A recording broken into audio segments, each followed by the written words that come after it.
One of the companions, his name was Rabi'a bin Ka'b al-Aslami, and this companion was a very young companion. And this companion, he belonged to the people of Ahl al-Sufa. For those of you who don't know who Ahl al-Sufa is, in the masjid of Rasulullah sallallahu alayhi wasallam, there was a section in the back that belonged to the people called Ahl al-Sufa. Ahl al-Sufa were the people that had literally no money.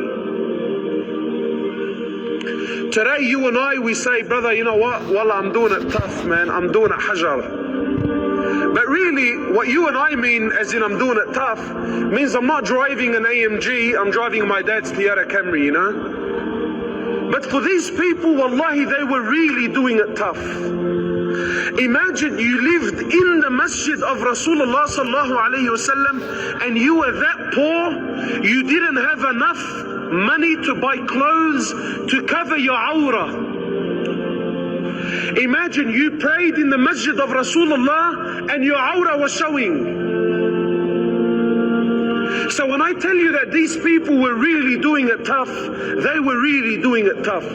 So this young companion, Rabi'a bin Ka'b al-Aslami, he was one of the servants of the Prophet of Allah. And please, I want you to imagine that you're living there. Forget about the lights. I want you to imagine you're living in Medina, you're living in the city of Rasulullah sallallahu alaihi wasallam, you're in his masjid, and you are the servant of Rasulullah, and because you believe in Iman, because you have Tawheed and you believe in Allah, you have reached such a state, you don't even have enough money to feed yourself.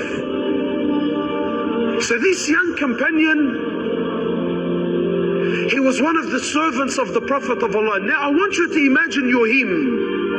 Imagine you had the honor of serving the Prophet of Allah. So the Prophet of Allah, he used to come out of his house for the tahajjud prayer. And this young Sahabi, Rabi'a bin Ka'b al-Aslami, he used to bring the bowl of water for the Prophet of Allah so he can make wudu. So the Prophet of Allah comes out, Rabi'a says, this is authentic hadith, sahih hadith.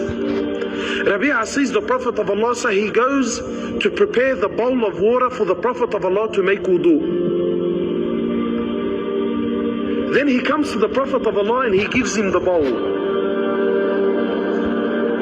So the Prophet of Allah, looking at Rabi'a, seeing how poor he is, seeing his condition, you know, I assume that he felt sorry for him. So he says to him, Rabi'a, ask me, man. Rabi'a, make a wish. Who's asking? The Prophet of Allah. The one who, if he raises his hands, wallahi, Allah will allow the heavens to rain gold if he asked for it.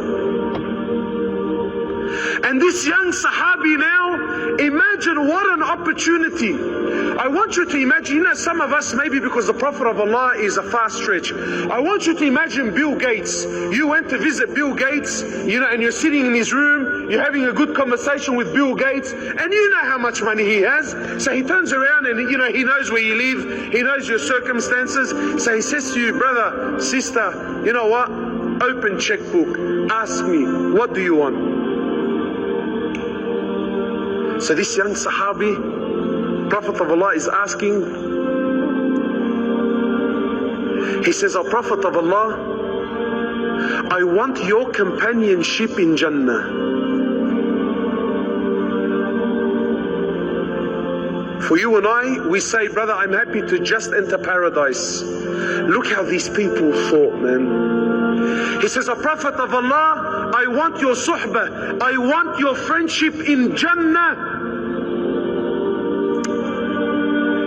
So the Prophet of Allah, he asks him again, almost as if to indicate that, Rabi'a, I'm not talking about akhirah, I'm talking about here, now. What do you want? You want a wife? You want a house?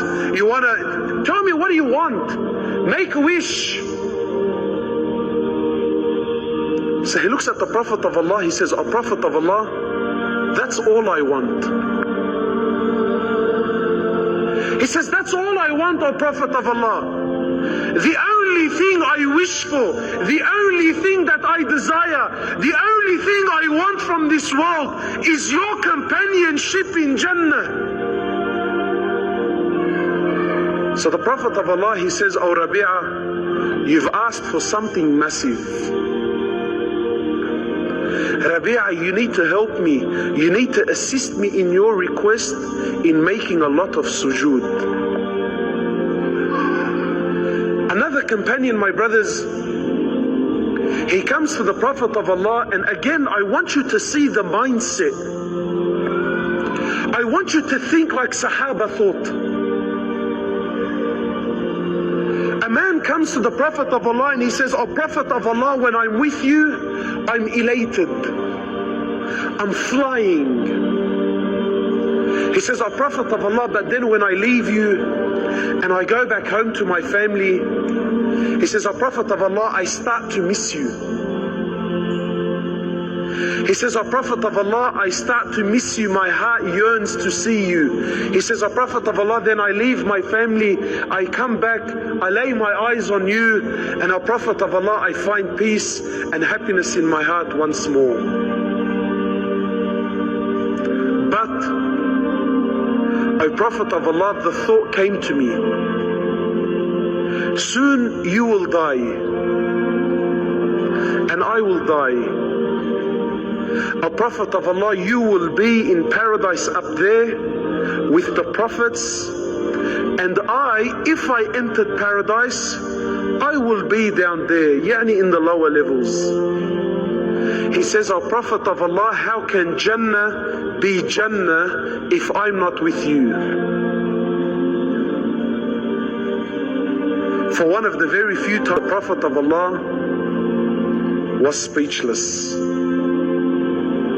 So Jibreel alayhi salatu wasalam comes down and says to the Prophet of Allah that, "Tell your ummah, tell your men, tell your followers, they will be with the ones that they love in Jannah."